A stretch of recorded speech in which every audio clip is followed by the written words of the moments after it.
And guess who's actually in the studio? You know, we never let guests in the studio. There's only like 2 exceptions.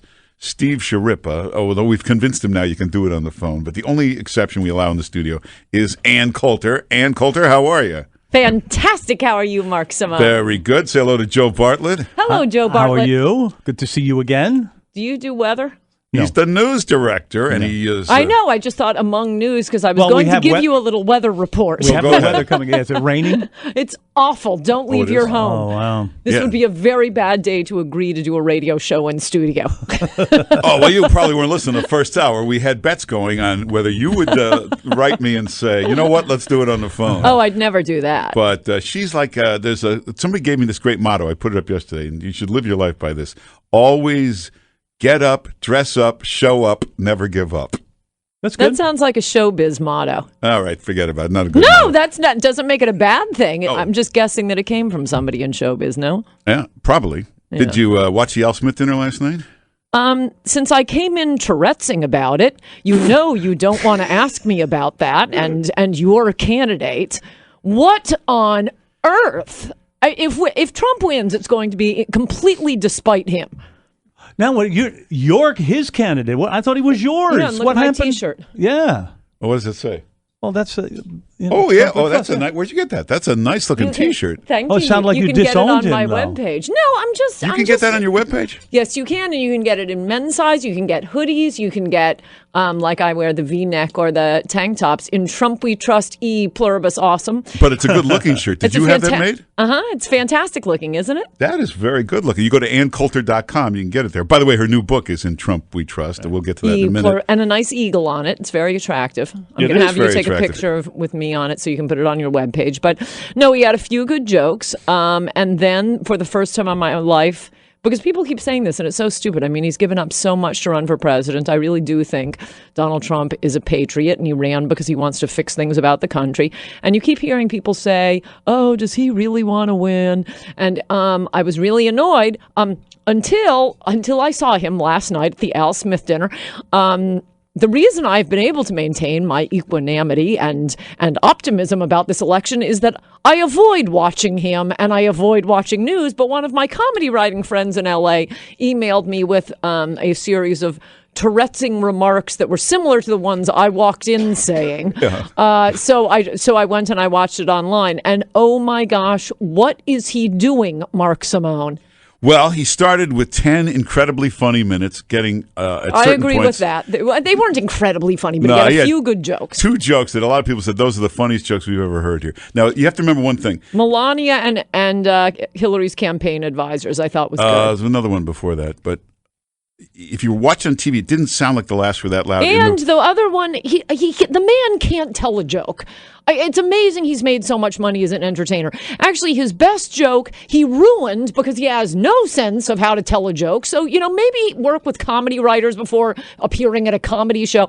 His best joke was I bumped into Hillary before the event. You want to hear it? And she said, pardon me. Well, okay, I want you to play it because I'm going to explain to the audience how to ruin a joke which you are about to hear.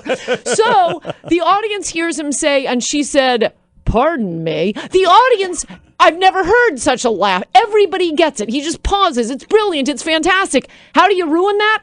By then going on and saying, and I said, wait until I'm in office. Well, they got the joke. I didn't think about ruin that. It. You're right. He's supposed to say she bumped into me and said, oh, pardon me. If they don't get it, you can continue, but they clearly got it. Well, because he didn't deliver it right. He overpronounced it. She said, pardon me. He telegraphed that was perfect. It was totally perfect. Move on. Don't ruin it. Here it is. In fact, just before taking the dais, Hillary accidentally bumped into me. And she very civilly said, pardon me. Yeah, he telegraphed the punchline. Wait, you have to play the rest of it where he ruins it. Otherwise, this will not be a good demonstration project for your listeners on how to ruin a good joke. This is the first time. Unfortunately, I didn't edit these clips, and somebody edited them wrong and left out that part. We're trying to make them look good here, Ann. Come on. Yes, you're right. Anyway, You're right. we'll get to Ann Coulter. Her new book is In Trump We Trust. We'll talk about that. We'll go over the Al Smith dinner. We'll go over the campaign, the debate coming up. But first, let's get to all the latest news on 710 W. Well, Ann Coulter is with us in the studio today. You should go to her website, anncoulter.com, for a couple of reasons. Her new book, In Trump We Trust, huge bestseller. If you don't have it, get the book, In Trump We Trust. Also, she's wearing a really sharp-looking Trump T-shirt, but I mean really stylish, and it's got a nice subtlety to it. I'll put a picture up in a little while. But you have those for men and women? Men, women, hoodies, tank tops, regular T-shirts, and different colors. I like the gray myself. I'm telling you, it really looks good. You can go to anncoulter.com and get them there. Who designed those? Well, it was actually a T-shirt guy who came to me. I think he may have done some of the Breitbart wall T-shirts. Oh. And it's supposed to be a 2-week promotion, which only gives it like 3 more days left. But I think I'm going to ask him, why should it only be 2 weeks? Continue it to the election. Yeah, or get. Hey, if you want the Trump hats, the actual real Trump hats, you go to the basement of Trump Tower. You can get them there. Oh, yes. Well, that we've already did. No, we but did you that should immediately. They got a Trump store, so you should put those in there. Oh, you're right. That's Yeah. a good idea. Yeah, you should have those. They would love those shirts. They in there. should, but since he didn't ask my advice on the Al Smith dinner. All right. Well, I haven't talked to you since the debate. The debate was pretty good. It Bill was- O'Reilly said he needed a home run, and he basically just got a double or a triple, but not a home run. Well, and of course, you know how I hang on everything said by Bill O'Reilly. Well, he knows what he's No, the issue, I mean, he was good. The thing about Trump is, it is his issues. This is our last chance to save the country. If we could, this is the problem with comparisons to Brexit. Brexit didn't have a human face on it. If we could vote on Trump's issues, as you probably saw yesterday, they did a poll of Republicans. Overwhelmingly, the question was, who better represents the Republican Party, Donald Trump or Paul Ryan? Donald Trump won by like more than 70%. Ryan got about 20%. The group of issues he is running on are vastly, enormously popular. We could use a little more preparation for the debates. We could use a little more preparation for the Al Smith dinner. And if this ends up losing, I mean, it is going to be, look, his rallies are great. He's worked really hard. He's put a lot of his own money into it. I think he's genuine. He's a patriot. He has Stephen Smith working for him, and he's not going to change his mind on trade or immigration or building a wall. He is the only way we're getting a wall. I'm just worried that there are enough people who don't pay attention to politics, who are just, swayed by stupid things. But I don't know. Hopefully they won't vote. Now, you've been to the Trump rallies. You've spoken at the Trump rallies. The rallies are great. But you've watched him, and he gets up there for an hour, and those performances are usually flawless. That's him They at his are. best. He's really funny. He's really charming. I can't imagine what he was thinking last night. On the other hand, on the bright side, Romney totally killed at the Al Smith dinner. Do you remember that? He was absolutely hilarious. Obama was quite mediocre, and that didn't determine the election. Well, but Romney is a white tie and tails, very formal event sort of a guy. That's when Trump gets into trouble. The extremely formal event is not really where he fits in. And in a way, that's kind of a compliment to him. I agree with your compliment, but that is no excuse for not hiring decent comedy writers. And it would have been so easy. But he treated it like he treated the first debate. Well, I don't know if it's more. It might be more deliberate than that. I'm thinking in the past of events, super formal events, where I've watched him speak. Nothing to do with the presidency. And he's going to purposefully annoy people. Maybe he should stop doing that while he's running for president. Sometimes it works, though. He likes to puncture that little balloon sometimes of those events, but it doesn't work in this case. But yes, not when you're running for president. All right. Now, I've never asked you this. What's going to happen as far as the House and the Senate? Will Republicans be okay there? Well, I don't know what's going to happen anyplace, including in the presidential election. Again, Trump has very, very popular issues. And, I mean, unfortunately, we were just talking about the MyPillow guy who told me he's from... Mike Lindell, he's a great guy. He's if you look at his Facebook page, he's got pictures of himself with Trump. He's been going Yes, thanks to that, I'm now following him on Twitter. Facebook, too. But you said... that he lives in Minnesota, and I remarked to you, well, he had better be for Trump because they've, dumped 100,000 Somalis in the state. That's what gave us, plus voter fraud and a rigged election, gave us Al Franken, which was the 51st vote for Obamacare.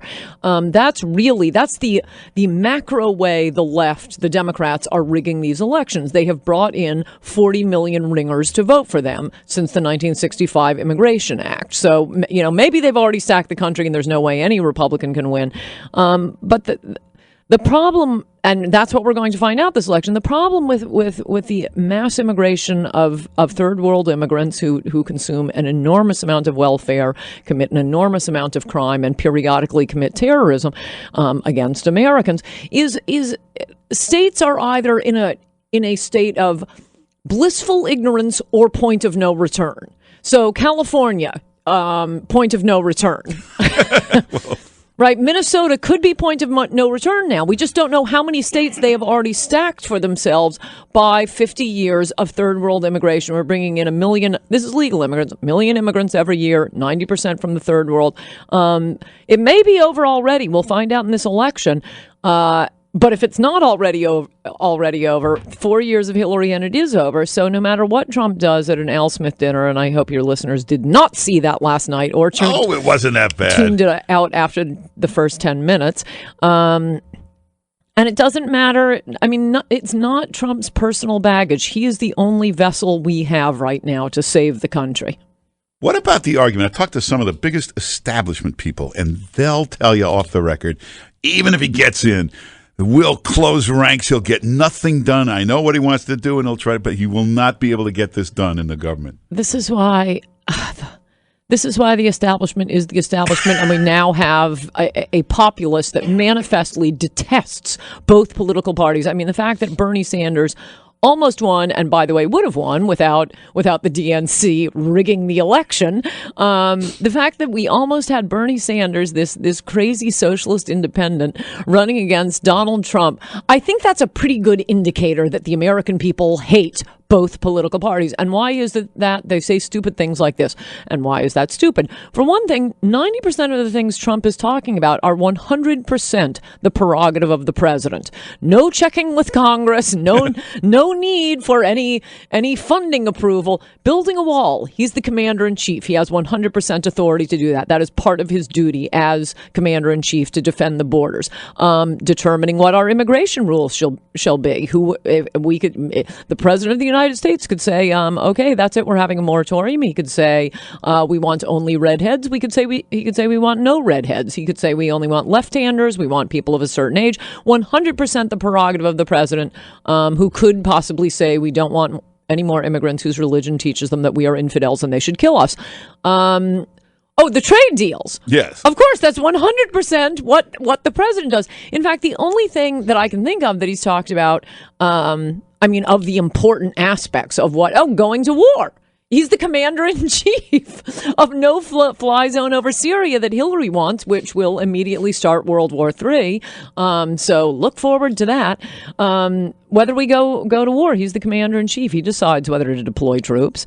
The only thing he will need congressional approval for is to pass a law overturning the anchor baby law, which is unconstitutional and insane. There's another thing people have to remember. For 40 years, his main role has been a government negotiator. In his business, every time he announces Trump Tower or Trump this, every level of government, the city council, the mayor, the state, they all announce, no way, you're not doing this. They block him. Right. And then who knows what the hell he does, but next thing you know, there's the building. He negotiated his way through that. Well, I would also say, even if he needed to accomplish his major goals, which will be enough to save the country, and then, in 4 or 8 years, we can elect an elegant person like Mitt Romney again. We don't have time for elegance right now. That's all we need. But going to the things where he does need Congress's approval, or acquiescence, or companionship, if Trump wins this election after the most unremitting, sustained hate campaign from every media outlet, minus my webpage, yes. The Drudge Report, Breitbart, and a total of 5 talk radio hosts, if he pulls this off, politicians are going to be so terrified. The plutocrats, the Chamber of Commerce, the Business Roundtable. I think they will get the message. The American people do not want to keep overwhelming our country with jihadists and third world immigrants and drunk drivers and massive welfare recipients. Well, everybody get Ann Coulter's book. We'll talk more with her in a moment, but the book is called In Trump We Trust. Go to AnnCoulter.com. I'm going to take a picture of this T-shirt and put it up. It's the nicest. You can get those at AnnCoulter.com. Great looking shirts, men and women. And check out my webpage. We got some great stuff up there today. So I was at the Al Smith dinner. A lot of behind the scenes pictures. You can take a look at that. Madonna, you heard about that offer she made to perform a That was locker room talk. Oh, but watch the video. We have the actual video. If you want to see why her kids just left her, watch this video. She goes into graphic detail to explain this act. I didn't know that. Oh, it is. No, and these people are the ones turning around and pretending to be Victorian virgins over something Trump said 11 years ago that was secretly recorded. Yeah, watch this video, Madonna. You'll be stunned. Also, here's a great Jimmy Kimmel video. He talks about who and why you should unfriend certain people on Facebook. Very funny. It's all on the webpage. Go to 710WOR.com. Then go over to the Mark Simone page, 710WOR. Well, we only got about a minute and a half left. Ann Coulter is here. It's beautiful. I like this T-shirt. Thank you. And apparently she made them up. They're Trump T-shirts, but really nice looking ones for men, for women. Go to AnnCoulter.com. You can get them there. Get her new book, In Trump We Trust. Excellent. Big bestseller. And you can come see me in person in 2 locations near Boston on the 28th and 29th with Howie Carr, your friend. Oh, we love Howie Carr. So we have listeners in Boston. Where are you going to be? It's on my webpage. Oh, okay. But I forget. But they're little events, and you get a signed book, and Howie Carr and I will put on a show. Very good. Election 18 days from now. What's going to happen? I don't know. If you're feeling like it's over because of the polls, I highly recommend you go and get In Trump We Trust and read my Geniuses Appendix, which quotes 6 months of the pollsters, including Nate Silver at 538, some of the best pollsters, best political prognosticators in the business, all saying that Trump had a 2% chance of winning the Republican nomination. They were wrong for 6 months, right up until the day before he won it. Well, it looks like he's not going to be the nominee after all. Remember all that nonsense about the contested convention? Nate Silver at one point gave Trump a 2% chance of becoming the nominee. It is all there, quoted by date and name of prognosticator. So, I mean, we've never seen the media so hysterically opposed. And on one hand, I kind of feel like I sound like a nut saying I'm not sure if I believe the polls, because normally pollsters don't want to be humiliated. It is clear to me that the media does not mind being humiliated this election. I want to humiliate them. That's the main reason at this point I want Trump to win, besides saving the country. Humiliate the media. Right. Well, everybody get the book and get these T-shirts are great. I'll put a picture up. Just go to AnnCoulter.com. You can get everything there, AnnCoulter.com. We're out of time.